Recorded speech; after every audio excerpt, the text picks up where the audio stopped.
What's up, everyone? You are back with District Baseball. We are just days away from opening day, and coming off our last episode, which was my favorite episode every single year. It is like my 1B favorite episode that we do every single year. It's our national season preview.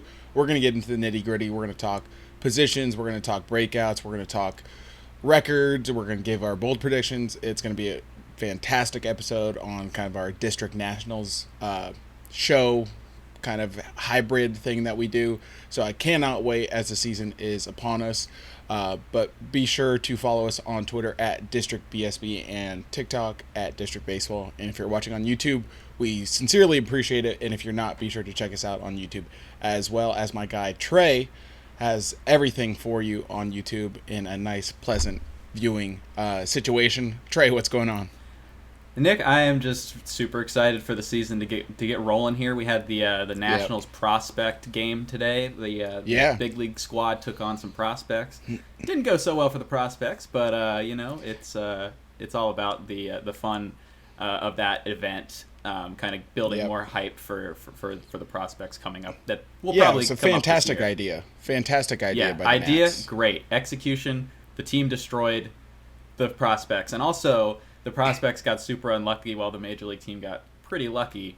So I feel like that's kind of a thing right now. If they do it again next year, I would almost prefer like an inter squad, right? Like let's mix up the teams. Yeah, because it might be like they might already be mixed up if we have some of these guys coming up this season. That's true. Yeah, that's true. But like also just to kind of fix the parity a little bit. Yeah, that's true. Granted, it would have been such a breaking news if the prospects had come out and pulled out the dub. Yeah, that would have been pretty funny. And it's like Rutledge was on the mound, and Rutledge didn't do like great, but at least he was a semi MLB pitcher. It's not like they had some AA arm making his first start against MLBers or anything like that. I will say they kind of just left him out to die, though.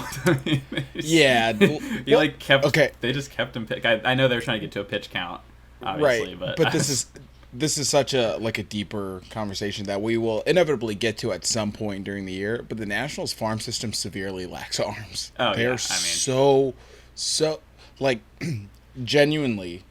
And again, conversation for another time. I don't want to dampen the mood on what is going to be a great episode. But like, I personally don't think there's one good arm in the national system. Like, all right, that might be a little harsh. Like one. Like top arm, everyone points at Cade Cavalli. He's coming off Tommy John, and I wasn't too high on him to begin with. I like DJ Hers, but he still might be like a more reliever type than a starter. Yeah, there's definitely not a number one like definitive best pitcher in this system right now. That's what I mean. Like it's not like the farm system as a whole. Once you get past like the Crews, the Woods, the Hassels, the Houses, like it drops off. There's not even a drop off with the pitchers because there's nothing to start with. Like that's kind of what I'm saying. Yep. So poor Rutledge. Yeah, pitch count, but a little bit of a rough path to get to that pitch count. Yeah. But great idea. I love that they were actually at the forefront of one of these ideas for once, as opposed to behind the curve. Yeah. That being said, $20 for like a beer and $8 for a hot dog. Yeah, the prices came out. I mean, we were. You can. Twitter was having a field day with that yesterday. Yeah, miss me with that. Bring your own food into the ball. Yeah, bring your own food into the ballpark. It's allowed. Yeah, it just has. I think it has to be wrapped in Saran wrap if it's like actual food, so you can like see through it. Or like a plastic baggie. That's fine too. Bring your own food into the ballpark. I can't wait for so many people to do that they make it not allowed anymore.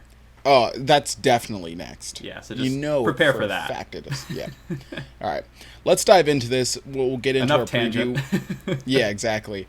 We're going to talk about kind of the roster preview, projections, starters, all that stuff.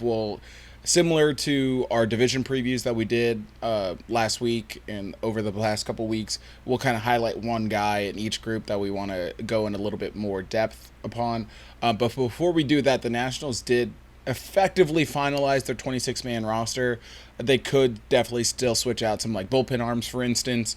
But as far as the position players and the starting pitchers, we kind of know already who it's going to be.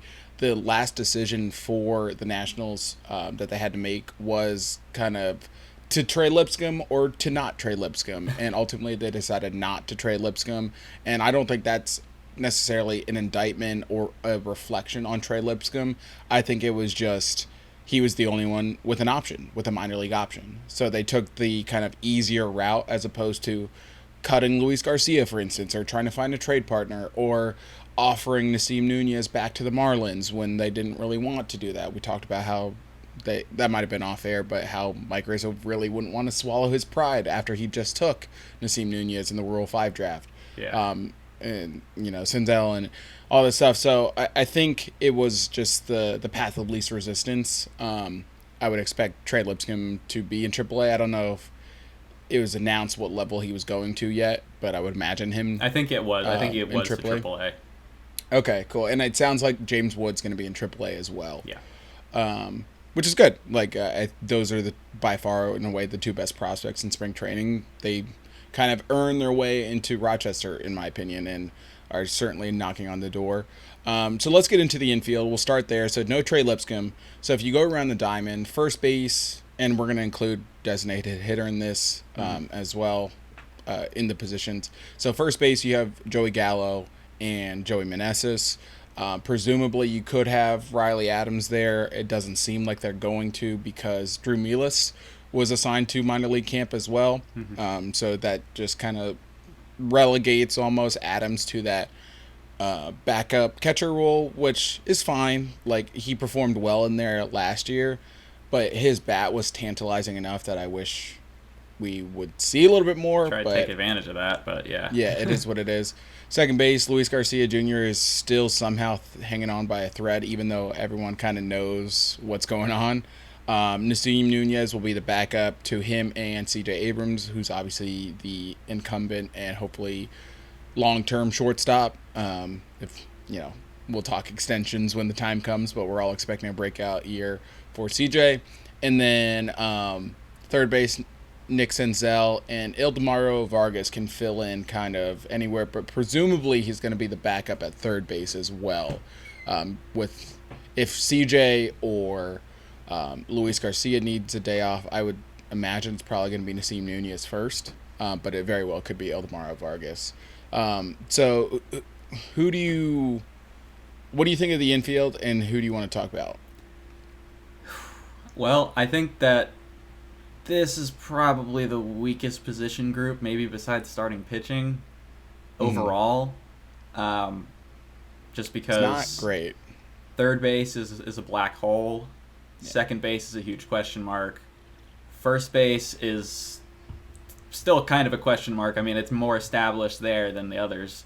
And the only place that's really, fully established is shortstop and catcher, obviously, with Ruiz on a contract. So I'll talk about CJ Abrams because he's the obvious best choice here in terms of best player to talk about, because he has the potential to be an all-star this year. He has the potential to finish a top 10 MVP if everything goes right. He has all the tools. He has all the ability. Now it's just about putting it all together.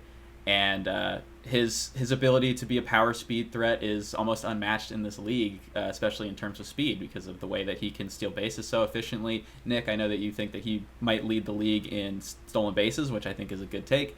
And I'm expecting him to be very aggressive this year, leading off to start the season as opposed to later in the second half like he did last year. So a full season with CJ at the top of that order sounds like a fun time to me. Yeah, the training wheels are off in some respects with CJ.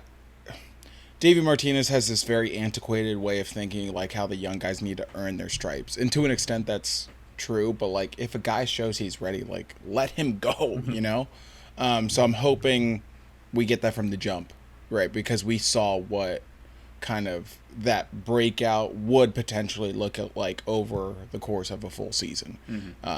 And he did it for the better part of half a season. So now it's just hitting the ground running, getting off to a good start for CJ. The guy I want to talk about is Nick Senzel, not because I necessarily want to talk about him, but I think he's on the thinnest ice. And that even includes Luis Garcia. I think Luis Garcia, Luis Garcia has a ton of potential. I don't think anyone's disputing that. It's just his attitude, or I don't think it's a character issue. Inconsistency, mostly, But yeah, I would say. so it's like it almost seems like they're waiting for Luis to mature. And if that happens, they're gonna like expect the results to follow. Whereas Senzel, like, there's not necessarily attitude or character issues or anything like that, but if he doesn't perform, there's 3 to 4 guys who can instantly take his spot. And obviously Trey Lipscomb's the one we talked about. Trey Lipscomb's a natural third baseman, right? So that would be almost an easier solution than, putting Lipscomb at second base, which I think he would be fine with, like, positionally and defensively, I mean. But everyone's on a 1-year deal, so, like, you kind of throw that out the window. But, like, Joey Gallo, if all goes right, fetches a return. If all goes right, if all goes right, fetches a return. If Eddie Rosario, all goes right, he fetches a return. If Nick Senzel, all goes right, I don't know how big of a return you're getting. Like, number 2 overall pick a couple of years ago, he certainly could just randomly break out. I don't think anyone's necessarily predicting that. So, like, even if he's average, I don't think he's going to get a return. So, therefore, if he's well below average, I think he's the easiest to move on from, is kind of my point.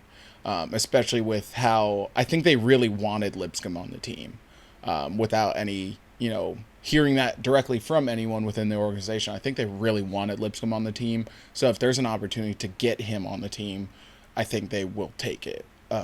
So I only talk about Senzel because he's going to be the one to watch. If he gets off to a slow start, how long is that leash? I'm sure we'll see a lot more Ildemar Vargas. I would say Vargas is probably even safer. They're both, Senzel and Vargas are utility men, but Vargas has kind of excelled in that role. Vargas whereas Senzel's right, that too, and Senzel's a newcomer. So we'll see how long that leash is, but that's the position to watch. I know everyone's focused on second base, and rightfully so, but I think that third base is going to be the first position to potentially have like a turnover at that position. As opposed to anywhere else in the diamond. All right. Well, we didn't touch on catchers. That's kind of just set in stone. Keibert Ruiz, Riley Adams. Yeah. They both need to be better defensively. Yeah. They're both solid and showed good signs offensively. Keibert, his was definitely more second half, and Riley Adams was strong basically up until he broke his hamate bone. Mm-hmm. Both great offensively. They need to be so much better defensively. That's going to be the thing to watch with them. All right, let's move on to the outfield. I'm going to stick with the guy I just mentioned, but we'll talk about the outfielders in general. Left field, I think they're going Jesse Winker. Of people, potentially, but yeah, I think Winker at first. Yeah, which is baffling because Winker's Winker earned his spot on the team. So don't hear what I'm not saying, but he's a terrible defender. Yeah. Putting him in the outfield when you have a DH spot is terrible.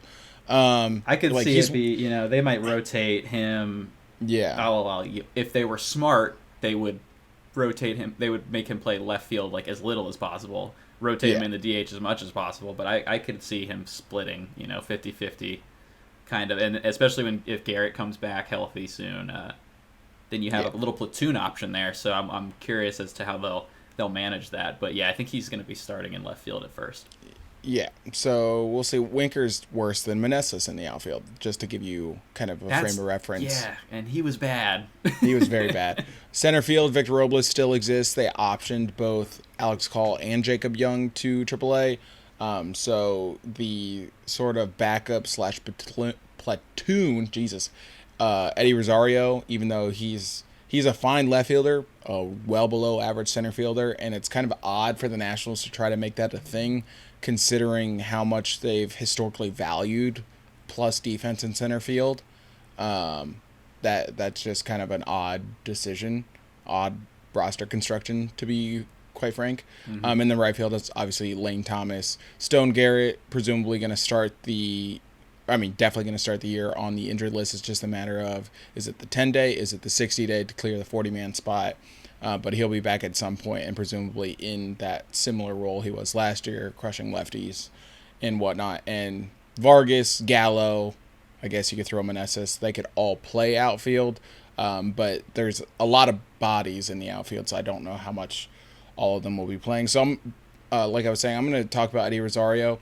just because this was a 12th hour, 11th hour, I guess 11th hour signing.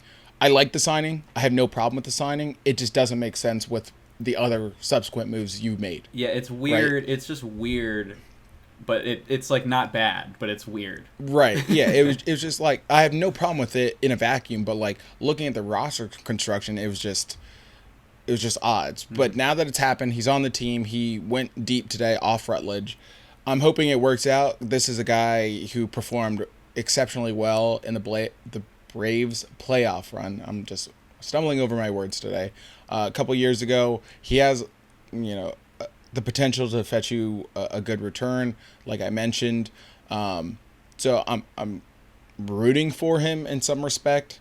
We'll see how consistent he can be. If it just flashes, if there's a reason he only was able to get a minor league deal. It's always a red flag to me. I think I mentioned this before, when the Nationals offer you a minor league deal, because that tells me 30 teams wouldn't give you a major league deal. Yeah, they gave Nick Senzel a major league deal. So. Right, and 25 other teams wouldn't give you a minor league deal. Granted, it very well could just be the agent playing the odds. Like, if a team has an absolutely stacked outfield, like there wouldn't be a path forward. And the Nationals, they have a lot of bodies, but, there might be a path to playing time. Obviously, he's on the opening roster. So, but that's just like my own line of thinking. There's a reason he got a minor league deal and couldn't fetch a major league deal. So definitely one to watch. I'm cautiously optimistic on Eddie Rosario. Yeah, I think that, like I said, it was weird because of the roster construction. Not necessarily a bad signing, though. And he's definitely the most likely to get a trade return, I think. You can throw Gallo outside of in Lane there. Thomas. Well, yeah, but yeah, of the guys I don't think they're going to trade him. Of the guys that were signed this offseason. Gallo, maybe, if he has, if he goes crazy with some homers. Hold on, we have breaking news. Oh, really? Jordan Montgomery is signing with the Diamondbacks. Oh. Whoa. Wow. I think Torey Lovello's happy because they came to his division, but it's actually his team now. I actually love that move. Oh, I mean, yeah, they basically Gallen, the Kelly, Erod, Montgomery, and then we're talking about one of the best rotations in baseball. I don't think that's a stretch. I was just thinking about our predictions now and how that changes things. I don't think it necessarily does for us. Oh, I'm all in on the Diamondbacks. Maybe now. for the playoffs. I love it when teams go all in. Yeah. Okay. Damn. Yeah, let's redo our season predictions. What was the? No, please no. Don't make me edit that. What was the deal? Was it 1 year? Opt out. The terms have not been disclosed, but Passan broke it. So. Yeah. Okay. Wow. Cool. All right. Well, that's not Nats, but that's something that just happened while we're sitting here. I love when we get breaking news while we're live recording. So much stuff always happens immediately after we're done recording. It's nice to win one. Yes, it's nice to win one for a change. We got a W. Yeah. Anyways, you were talking about JC Winker. So you're. I was talking about Rosario, but yeah, I was going to talk about Winker as my outfielder to discuss. We already mentioned his defense is not particularly good. I could see them. Yeah. He's going to end up DHing some as well. Hopefully more, but to be a DH, especially a full-time DH, you gotta hit, and he did that in spring training. There's some concern that he wasn't, high on the exit velos, and the BABIP was high, and there's a lot of singles and stuff like that. And I think those are valid concerns because one thing that he's had issues with the last few years is his power, and he's had some back issues that have kind of maybe sapped some of that power. I do, however, really like how he's taking his plate appearances. He's really working the count a lot, and I think the Nats need to do that because they're not going to have many opportunities to drive in runs from power hitting. It's going to be a lot of singles that drive in runs like it was last year. So the more base runners you have on base, the more likely a single is to bring one of them in. So I like that he's an on-base centered guy. Joey Gallo's an on-base centered guy. I would like Ruiz to be an on-base centered guy next, and then, maybe we can have enough people on base to drive in some runs. But it's gonna be tough sledding for this offense in total. But hopefully, Winker can provide something. If he could just fake it for a couple months and get us a trade return for like a young pitcher, then that's a W. That's a W because he's on a minor league deal. So, yeah, we'll just have to see. I mean, I'm not expecting him to do as well as he did in spring training, but if he can be just slightly above average, that might be good enough. That might be good enough. The bar is the floor. The bar is the floor for sure. So. And like we've talked about it, but like these are the types of deals the Nationals need to hit on at a higher clip than they have been, right? You just need, as soon as you get that one guy who performs above expectations, flip him, trade him, right? They did it with Candelario. That was a big win, but like they're not doing it to the extent they could be doing, and they need to do more of it. They really need to boost this farm system. So hopefully Winker performs well, flip him. And then, get another DJ Hers. Just get pitchers, please. Right, get another DJ Hers. That would be awesome. Yeah. Just to tie a bow in the Montgomery thing, 1 year, $25 million with the second year vesting option. If he starts 10 games, he gets another $25 million, which I think he will. So basically 2 years, $50 million for Jordan Montgomery. Yeah. Okay. That's a smart deal. That's a smart deal for I guess, but he wanted Aaron Nola money, which is it's not. I mean for the Diamondbacks, it's smart. I honestly, Montgomery is. The league has successfully frozen out Scott Boras. Yeah, which I mean like, Snell, it makes more sense, but Montgomery is not as dominant and isn't as likely to command another big deal. Yeah. So we'll have to wait and see on that. I mean, at least the saga's finally over and we can get on with the frickin' season. Yeah, absolutely. All right, let's get on with the Nationals preview. We're going to move on to the pitchers now. Starting rotation, basically the same as last year. The order to start will be a little bit different, but I think that also has to do with the fact that the Nationals are starting on the road. So right now you have Josiah Gray in the 1 spot, Patrick Corbin bumped down to the 2 spot. He could be bumped off the roster for all I care. Jake Irvin's in the 3 spot. He started spring training really rough and finished red hot. So he's a guy to watch. Mackenzie Gore's the 4 spot, but that's going to be the home opener. So I think they're just trying to... They wanted him to be the guy. Yeah, right.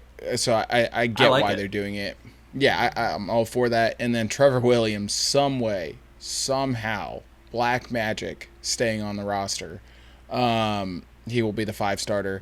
But David Martinez was on Grant and Danny today, basically saying there's a lot of off days early in the year, so they might not necessarily use all 5 because there's going to be built-in off days, so they might just stick to 4.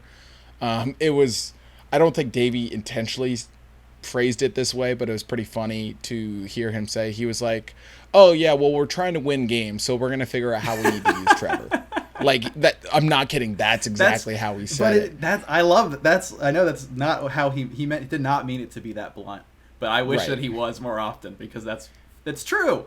It's just a fact. The dude was awful. Everyone knows it, so it's like it's good to know that Davey. Again, I don't think he meant it that way, but it was still pretty funny to hear him say it. Yeah. And then the bullpen, you have some combination of Matt Barnes, Kyle Finnegan, Dylan Floro, Robert Garcia, Hunter Harvey, Derek Law, Tanner Rainey, Jordan Weems is most likely what we're going to see. Mason Thompson, my boy, unfortunately dealing with another Tommy John injury. Thad Ward in the minors, Jackson Rutledge in the minors, DJ Hers in the minors, and then Jose Ferrer is on the 60-day IL as well. So I'm going to start with the guy, the aforementioned home opener starter, baby. Yeah. Mackenzie Gore. I'm not going to say anything here that people haven't already been thinking, but this is a big year for Mackenzie Gore. And the Nationals too, obviously, in terms of figuring out what they have. Josiah Gray, I love Josiah Gray. Like, truly probably my favorite player on this current team. But I think everyone's kind of in agreement that, like, his ceiling's kind of a 3-starter, which is fine. Perfectly fine. Incredibly valuable in this league. Mackenzie Gore, however, has that true ace Cy Young potential. Right, and I'm not saying he has to get there this year. Certainly not. He's young. He has time to develop. But getting more consistent and getting on that track, taking the next step forward. And especially if it's a big step forward, the way Gray went from 22 to 23, that's what I'm looking for. That's what this team needs. This team historically has always been built on incredibly strong top 5 in baseball pitching staffs, and they're certainly not that right now.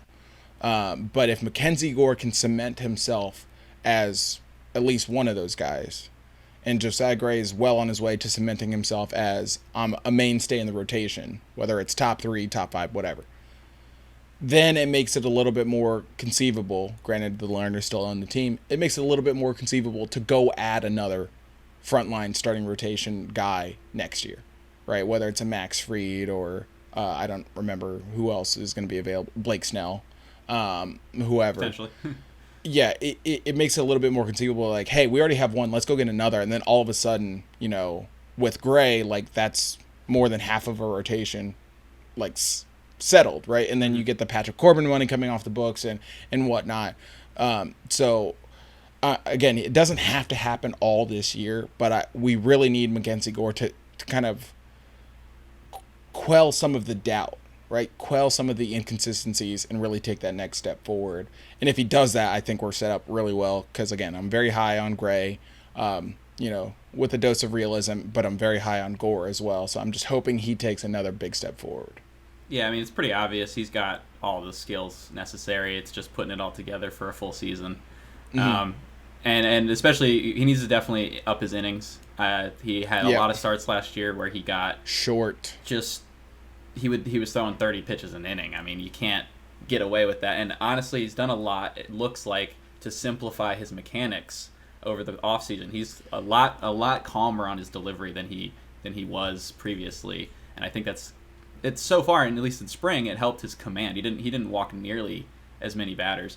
That's going to be he's a big living deal. Up in the zone with his fastball, which is what we've been begging for forever now. Yeah, so if he can stay consistent with his location, the stuff is disgusting. I think his slider has gotten better. I feel like at least the way it looks so far in spring. So just location with him. I'll be quick because this is kind of a low key choice here to talk about, but I'm going with Mr. Derek Law.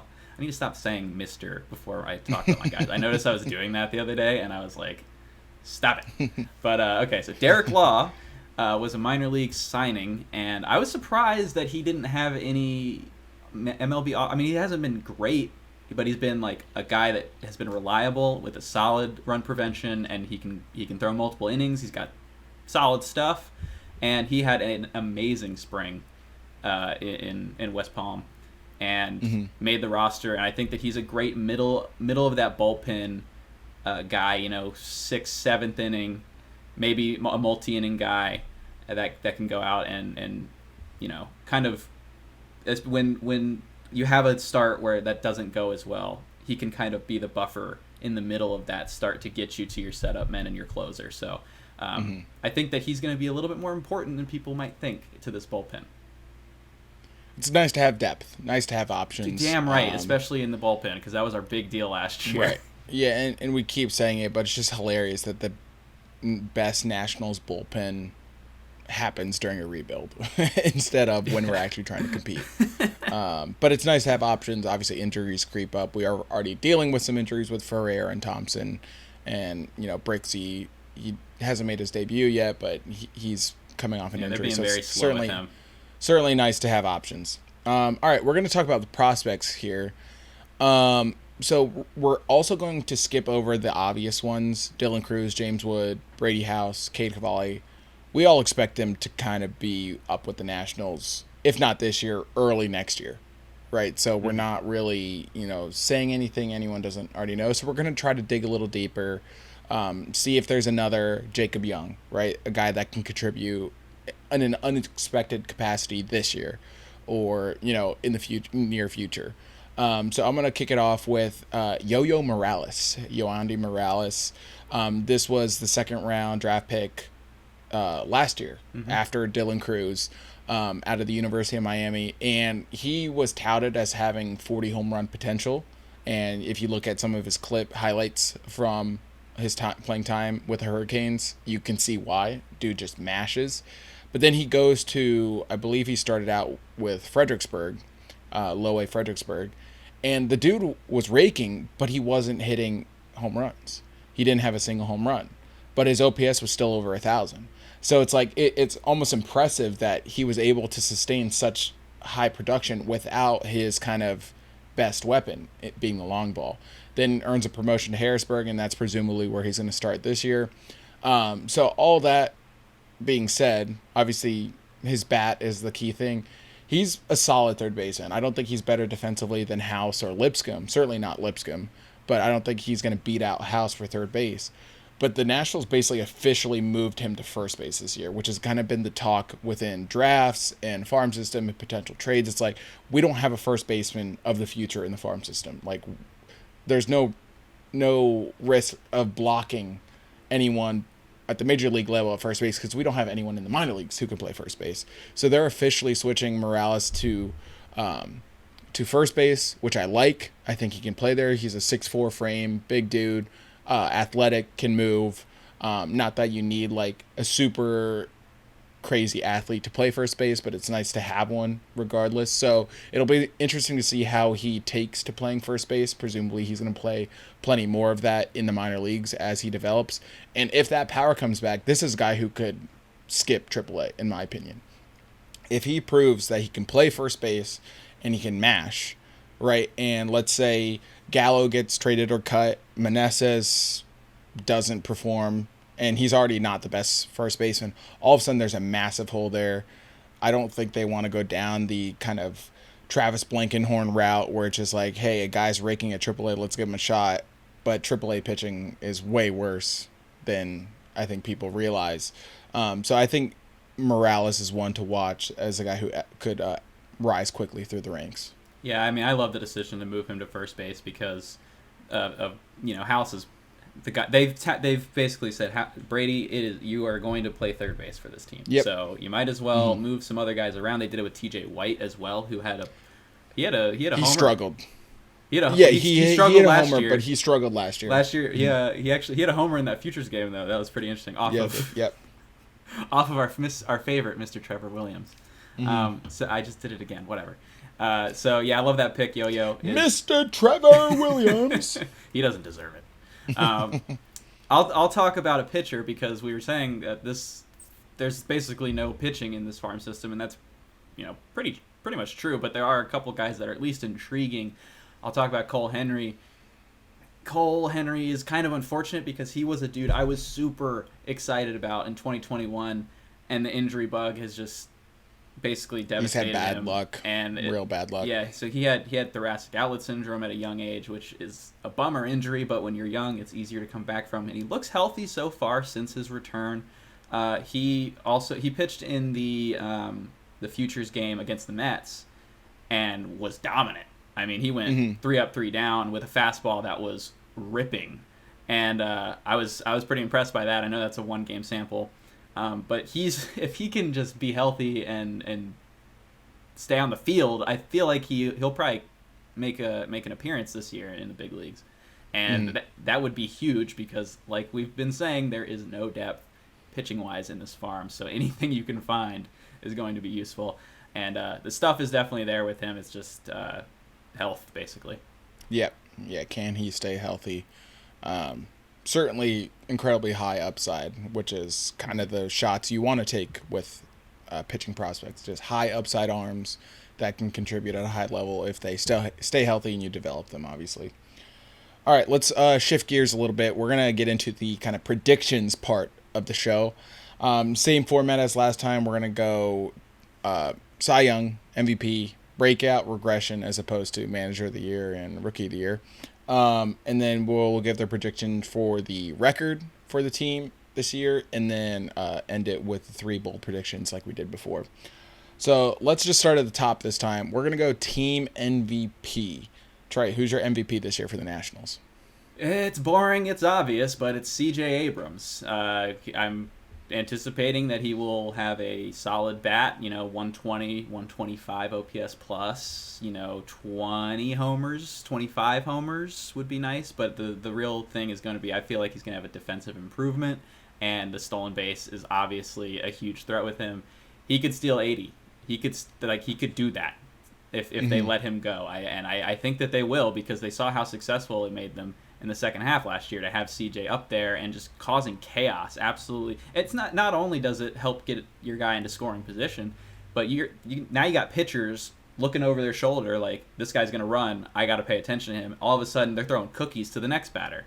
So, it goes even further and deeper than that. And if he's the guy we think he is, and I think he is, he's going to be pretty easily take this team MVP. I mean, maybe if Gore, for example, has like a crazy season, he could take the MVP, and he's another high talent guy. But I'm looking at CJ as a position player, and I can't see anyone really usurping that from him this year. Yep, agreed. But just to switch it up a little bit, I'm gonna go Keibert Ruiz. I think his second half last year was incredibly underrated. And if he can get the defense right, then we're talking about an absolute steal of a contract and one of the better catchers in baseball. Because the offensive production is there. It's getting there, if not already there. It's just the defense. The defense. It needs to be better. But if you're looking at the starting 8, right, take out the pitchers, the starting 8 defensive players for opening day, right? So you have, we'll just throw Winker out there. Winker, Rosario, Thomas, Senzel, Abrams, Garcia, Gallo, and then Ruiz. It's conceivable that 6 of the 8 are different next year, if, like, presuming they trade Lane Thomas, which I don't know if they will, but the only 2 mainstays would be Abrams and Ruiz, right? Every other position is, at this point, likely to turn over next year. Yeah. Like, the guys starting this year probably won't be back next year, which kind of tells you where we're at in this rebuild. But yeah, so Ruiz is incredibly important. Obviously, they decided to lock him up early. So we need the same kind of conversation I had about Mackenzie Gore. We need another step forward. And for him, like, we really like what we saw with the bat.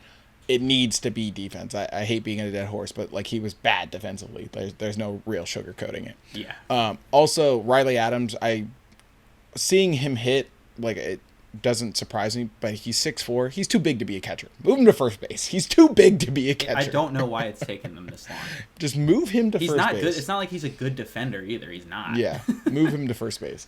But yeah, Keibert Ruiz, I think, I don't disagree with Abrams at all. Obviously, I have high expectations for Abrams, but Ruiz is a guy who could, like, at year's end, if the Nationals are solid and you look at the team, you're like, man, this could have gotten ugly if it weren't for Keibert Ruiz. I think there's a world where we're saying that at the end of the year. Yeah, that's a good pick. So let's move on to Cy Young. Obviously, there's only so many to choose from. I'm going to stick and pick Mackenzie Gore. I talked about it. He has elite ace potential. I think he will emerge as one of the, like, Tarek Skubal comes to mind, right? One of those names everyone kind of is chattering about before the season starts. I think Mackenzie Gore has really, really high. I'm not alone in thinking this, but I think he's going to have a much more consistent season, the same way Gray did. I still have high expectations for Gray. But I think Mackenzie Gore firmly plants himself as his team's number 1. I also agree. I got my Cy Young as Mackenzie Gore, and we've kind of already said what needs to be said. It's just finding that consistency, because he's got the stuff. Real original there, Trey. I know, man. It's just it's boring. My picks are boring, but, like, there's only so many guys to pick. Yeah, there's only so many. All right, let's maybe we'll get a little bit deeper into the weeds here. Let's go breakout pick for this year. Trey, who do you have breaking out this year? So my breakout pick is Keibert Ruiz, because while he has had some success with the bat, it hasn't fully come together yet for him.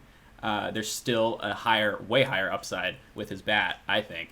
And I feel like he'll probably reach a little bit of that. I'm not sure about the defense. He could end up, being moved to DH first base role if it continues as it's been, because it's been not good. But offensively, I like him a lot, and I feel like 20 plus homers this year is at least a good benchmark, because he had 18 last year, and a lot of those came in the second half. He can get it going earlier. he should be a 20 plus 25 homer guy even. So I like Ruiz offensively to break out. Yeah, good pick. Good pick. Again, there's only so many guys to choose from, but I am gonna. What's the word? It's not too deep in the weeds. I'll preface this by saying I think they're going to be really patient with calling up. Presumably, James Wood is going to be the first one to get called up. I think they're going to be really patient. But like, let's say Rosario gets hurt. I don't think Wood's the first call. That's kind of my point. So if we're going breakout pick, I think there's a guy who's going to not necessarily break out into an all-star kind of player, but break out into a guy that's just kind of a mainstay on the roster. I'm going Jacob Young. And I know he's in the minors right now, but I think he would be that first call. And I think if he needs to beat out Victor Robles, I think he can do that. I only think they kept Robles because it's the devil they know, and Young has options. So I really like Jacob Young in the kind of perceived role he would fill, that fourth outfielder, speed guy. If he can just like get on base at a fine clip, he's going to be the perfect complement to the outfield when Cruz and Wood and whoever fills that third spot pop up. So I think he's going to be a guy where it's like, yeah, we're fine giving Cruz a day off because we have Jacob Young. So a little bit of a outside the box pick, but I really like Jacob Young. I think he could be a good contributor to this team. Yeah, I think he's a perfect fourth outfielder on a winning squad because he can play any position or any outfield position, and he definitely has the upside of being a great defender out there as well as the speed to steal bases and be a pinch runner. And the bat was, it had potential. There's at least something. It was okay. There's something there. Yeah. It wasn't great. He just needs to have an average bat with his defense. Right. That's pretty much it. For sure. All right, let's switch gears. We're gonna go biggest regression. This one, if you've heard me kind of mention it, I've hinted at it. I think the biggest regression, and I will even go as far as to say by far, Joey Meneses. Oh wow! I think Joey Meneses is gonna fall off a cliff. Okay. Like production wise, to the point where I'm kind of with you there a little bit. Yeah. But damn. I think the Nationals love these good stories. The guys that come out of nowhere, and obviously Meneses was instrumental in like the immediate post Soto era, but I think they're just kind of trying to fool themselves into thinking they have something. I just don't see it. I don't see it. And I think Meneses' production really falls off a cliff. So we'll see. And I could be wrong. He doesn't really fit with this team age-wise. He's Yadiel Hernandez. I will stand on that. Oh, okay. All right. I can. Yeah. There's a path That's to that. a lot of similarities. Yeah. I'm dreading this. I don't want to do this. Don't. Because my regression pick is Josiah Gray, and I hate it. You're so annoying. I hate it. I don't want this. You can think it. You don't say it. You don't put it out there. Well, listen, I'm just trying to be honest. There's underlying things that are bad. I hope that it doesn't happen. The underlying thing is Jim Hickey. But he's still here. That's true. That's true. That didn't help me. That didn't help my argument. Dude, honestly, if he left, this would be different because I'd be like, thank goodness. I mean, at least, I will say Sean Doolittle seems to be doing something. We'll see how that translates in the actual season, but there's, reason to believe that he's maybe in his ear a little bit. I don't want this to happen. I want Josiah to be as good as he was last year, if not better. But the walks are a concern. The hard hit balls, just having too much success with runners in scoring position. Like, I just can't see that sustaining too much. Although he's done it his whole career. I mean, that is kind of last year he was just really, really good at it, and I can't see him being that good at it again. I hope I'm wrong. I hope he just completely owns it this year and crushes it, makes another all-star team and everything. So that hurt, but that's my regression pick. All right, you're annoying, but I get it. I know. I feel gross. All right, let's put our money where our mouth is. What's this team's record once they're done with 162 games this year? Okay, I said the other day that they were going to win 70 games. I lied. Yeah, how you feeling about that? Once I started looking at the roster more. I'll give them 68. I'm going 68 and 94, but I couldn't give them 70. They didn't do enough this offseason. It's that simple. There's not any reinforcements. There's a lack of depth. The only really good unit, I would say, of this team is probably the bullpen. I don't think that any other unit on the field is top 20, basically, as a whole. You might have guys here and there that are like CJ and stuff, but yeah, I'm not feeling great about where this team is. They're pretty much openly tanking again, and well, that doesn't feel good after like 4 straight years of it. Yeah. So, yeah. 68-94, sure. That's where I'm going. All right. I am going 62 and 100. Damn, 100 losses. Okay. 100 loss. The 100th loss comes on the final game of the year. They're 62 and 99, and there's a bunch of talk. Will they, finish with 100 losses? Won't they? And they lose on the final day of the season, 62 and 100. Yeah, I mean, I would hope that if they go down back to 100 losses, that would be a wake-up call. But you never know. No, it won't be, because they'll be like, oh, well, next year we're going to start the year with Cruz and Wood and presumably House, and it'll be completely different. So yeah, I just yeah. So, anyways, all right, let's get into the final segment of the episode and do our 3 bold predictions for the Nationals. Trey, why don't you kick us off? Okay, everybody is hating on Luis Garcia right now. Which is why my bold prediction is that he's going to have 20-plus home runs and have a 3-WAR season. There's nothing to back that up. It's just a bold prediction because everyone... Yeah, I mean, you might as well get bold, yeah. Yeah, I mean, like, we know he's got potential. It's... The consistency factor obviously has not been there. But, I mean, you get 2 good months out of him, and all of a sudden he's kind of up there. I'm just trying to convince myself that this can somehow happen. Yeah, honestly. I can hear it. So yeah, that's why it's bold predictions, because I don't think so. But that would just be really funny to me if all this talk before the season about how he needed to be cut and all this stuff, and they might be right. But it would just be funny if he just completely turned it on and silenced the haters. I always like a good hater silencing.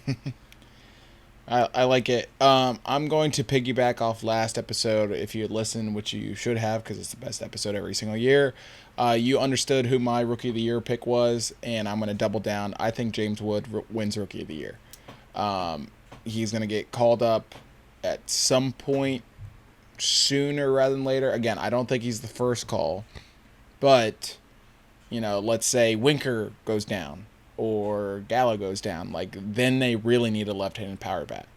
And that would definitely open the door for James Wood. They have no problem starting him in left field over any of the other options. I'm sure he would see time at DH if they needed to.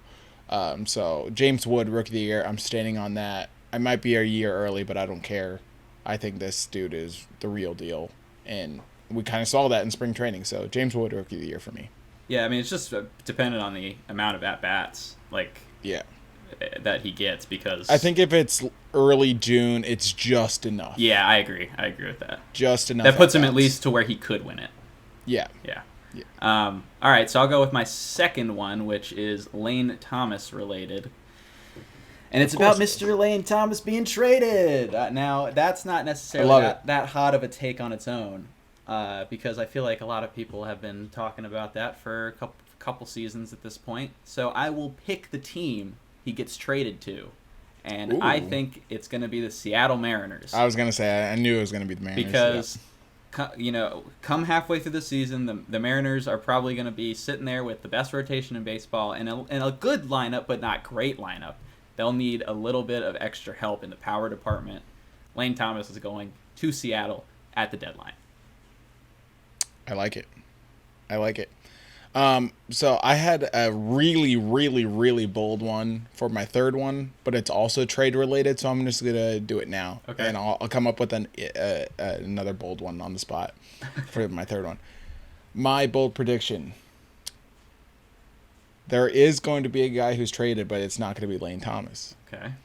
It is, in fact, going to be Patrick Corbin. Oh, okay. Patrick Corbin pitches well enough in the first half to warrant a team just taking a chance. And yeah, the Nationals will probably have to eat some of that money, but I would be okay with that because it increases the prospect return. I think Patrick Corbin, if he's at a 4 ERA, there's going to be a team that takes a chance. Yeah, I agree. Yeah, that's a good point. So expiring deal, World Series experience, plenty. There's so many injured pitchers. Like, obviously, you hear that all the time, but so many teams dealing with injured pitchers already. I think Patrick Corbin, if he can just pitch well enough, gets dealt at the deadline. Can he give us a John Lester trade? Like, can he just be that? That's all we're looking for, good enough, right? Just good enough to get rid of him. To give me a castaway, right? The same way Lane Thomas was in St. Louis, like a castaway prospect. I'm fine with it. I will get Patrick Corbin off my team. I will take anything. I will take a bag of Doritos. Yep. And he can. I like Doritos. Kick it. Yeah. I like that one. Okay, so this is my last one. I don't make it bold. I don't know. I don't know if this is bold or not because bullpens are so volatile and we don't ever know what the bullpen situation is going to be around the league. But I really like the look of this bullpen right now, and if all goes well, they could finish in the top 10 as a top 10 bullpen this year in terms of run prevention, in terms of strikeouts, in terms of walk rate. I like where this bullpen is. I feel like, more than likely they'll probably finish around average, which for this team is good because we don't have much of that. But right. If they take it a step further, I like this prediction to maybe finish in the top 10 as basically the one and only sole good unit on this team. Right. I like it. I think it's not super hot. But I was gonna say I don't think it's too bold, yeah. But I have no problem with that. All right. This one's gonna dig a little bit deeper. It's not Super Bowl just because it's not like a name brand or a household name or anything like that. But one of the best stories about last year's Nats was kind of the consistency or the emergence of Jake Irvin. Right, he kind of came out of nowhere, pitched every fifth day, was super solid for a staff that was not all that great or certainly not all that consistent. And hopefully he takes another step forward this year. But we're going to need another one of those because Trevor Williams stinks, Patrick Corbin stinks, and then who knows what happens with the other three. So I'm going to give you a name that's this year's Jake Irvin. Okay. Mitchell Parker will find himself in the rotation and pitch. He won't be great, but he's going to be that Jake Irvin where it's like he pitches every fifth day. You're like, this is not the worst thing I've ever seen. Yeah, you'll be like, there's something. Right. That's Mitchell Parker this year. Okay. Just every fifth day, take the ball, get outs, and don't completely shit the bed doing it. Yeah, I love that. I like Mitchell Parker as one of the few pitchers in this system that's, at least somewhat intriguing. I wouldn't say he's not a guaranteed hit or anything, but there's something there. Yeah, that's all we're looking for. Just something. I like that. Yeah. Yeah, because every team needs that Jake Irvin guy to come up and just be average and just eat some innings. Just be average, baby. And just hang out and just... That's the national slogan this year, just be average. For real. Honestly, I will take average from all across the board. I will take it. So, hear that, ladies? Average is fine. Yes. This is exactly what we've been saying. Yeah, no. But, I like that. Irvin... I like Irvin to take... hopefully another step forward if he can. Me too. He looked confidence. great. Yeah. It seemed like it was more of a confidence. It's just like, go get him. Like, your fastball is good, man. You can. But he was also just kind of. I haven't done too much of a deep dive into like what specifically people were working on in the offseason. Like, I know last year, like the cutter with Josiah Gray, for example, was like the big thing. So I don't know if Jake Irvin had one of those cutter this year.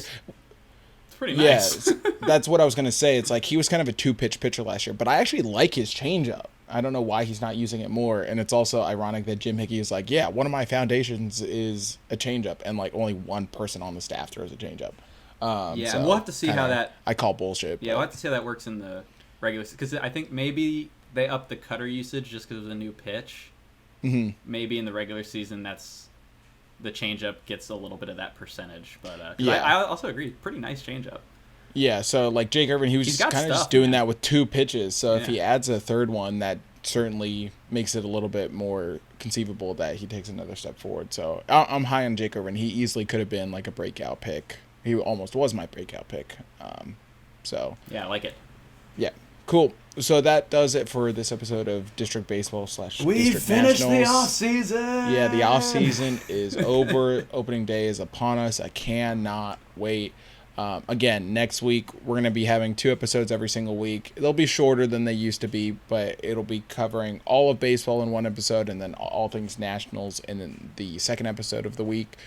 Thinking early in the week for the release dates, but those might change from week to week, but certainly consistent 2 episodes a week moving forward.